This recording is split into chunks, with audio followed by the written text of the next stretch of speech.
Right, hello. Thank you for watching this video. My name is Adrian Boothby, and in this video we're going to be looking at guaranteed stop losses. Now, we all know what a stop loss is. It's an order that can really be used to help us to limit the loss on a particular trade. But it doesn't always get the price that we want, does it? You may have seen this. Sometimes your broker closing you out at a price that's different than you actually wanted. So, for example, you were in a trade at 100, you had your stop in at 90, but you got closed out at 89 or 88 or something like that.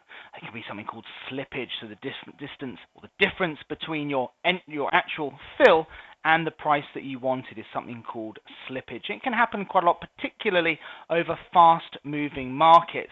So how can we counter that? Well, it could be a case of not trading over fast-moving markets. That's one way of doing it, of course. And some brokers will also allow you to use something called a guaranteed stop loss.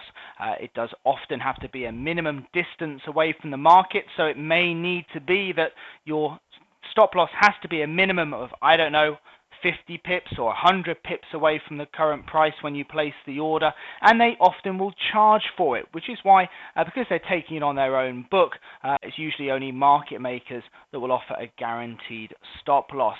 But they can be attractive, particularly to very new traders, particularly if you're looking to, you're a bit uncertain over the weekend, or you're a bit uncertain over non-farm payroll or something like that. I don't particularly use them. I have to say, in my opinion, I do think that the benefit of them doesn't really outweigh the cost of them over time. But you know what? It's up to you. Everyone has to engage in their own level of risk and risk management. Certainly, some brokers offer them, and they are available if you do want to use them. So let's have a look and give you a little bit of an example.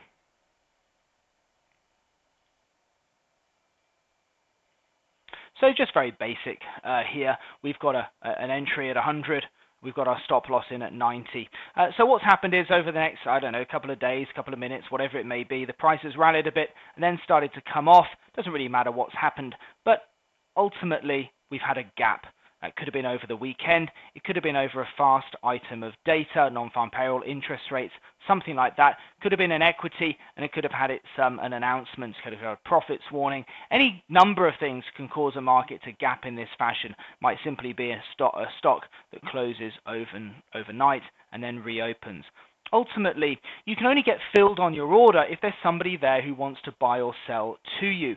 In which case, if you're long a particular market, you bought a particular market at 100, you then have an order to close there at 90. That's our normal stop loss order at 90. Okay, so that means if you long or you bought euro-dollar at 100 and you're looking to sell it at 90, if you're trying to sell something, somebody's got to want to buy it at that price, haven't they? Okay, you've got to be matched with someone on the other side of the transaction. If you want to buy something, someone's got to sell it to you. It's basic, very simple economics, I suppose.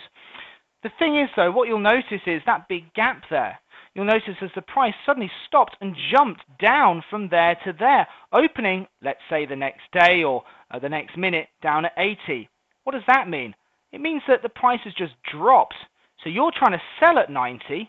Problem is, nobody wants to buy it at 90. In which case, if you're trying to sell and a stop order is a market order, you're trying to sell at the first available buyer. That's what you want. You're chasing the market to get you the hell out of that trade. And what that means is that you are prone to slippage on market orders. And that's, as I say, what stop losses are. You're looking for that first available buyer after your stop loss has been triggered, which is going to be down towards that 80 area, because that is the first guy that wants to buy it down at that 80 level. So how can we protect ourselves from this? Yes, we're going to get slippage. So what can we do? We could use a broker that offers a guaranteed stop loss.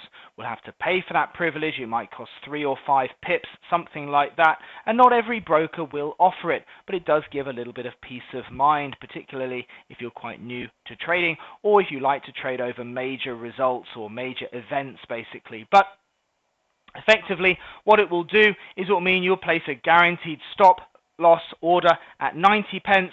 So regardless of what happens or how fast the market goes through, your market maker broker will fill you at 90 if 90 is traded. See what I mean? So it doesn't really matter what happens and how much it gaps below this, you're going to get filled at 90. Sounds attractive, doesn't it? But you've got to pay for that privilege, okay? You've got to pay a transaction fee for the benefit of a guaranteed stop loss, and not every single broker will offer it. But there is a use for it if you're quite a risk-averse trader or if you're trading in a particular style.